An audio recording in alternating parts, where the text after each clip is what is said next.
Magandang hapon po sa lahat. Luzon, Visayas, Mindanao, kung saan kayong dako na mundo po tayo nagbabalik dito sa aking munting channel, Samuel Soriano TV29 para mag-discuss ulit ng another coins. At dito po ay ating hilig, pangungulikta ho ng barya, kaya ho tayo nandito nagsisiling ng kanilang mga halaga. Ayan po.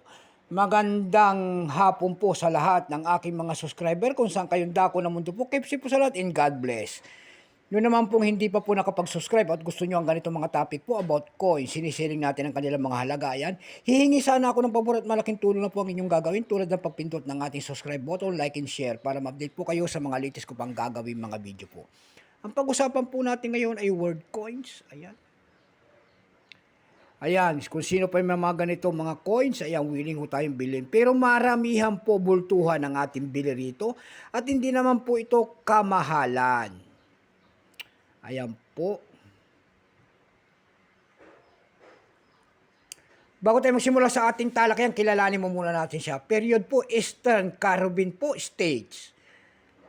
Type, Queen Elizabeth II, 1952 hanggang 2022. Value nito, $1.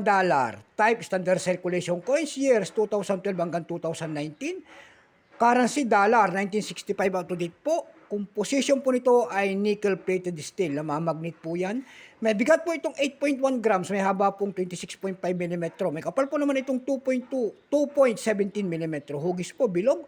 Orientation niya, middle alignment. Number, N-444469. Reference number, KM-39-A. Ito pong year 2015, ito po ay 29%. Wala pa pong mintage kung ilang piraso ang ginawa sa barya na ito. Pero may price na doon sa ating numista.com kung tawagin ng ating mga kolektor. Kanyang very fine 26, extra fine 26. Almost uncirculated nito ay nagkakahalaga na po ng 39 pesos at uncirculated po ay 65 pesos. Dako naman tayo sa kanyang price. Ayan. Doon sa eb.com tayo nakakita ng kanyang mga presyo. Doon sa eb.com may nakita ko tayo nagbebenta nito ng $12. Nasundan po ito ng $10.75 and then $9.99.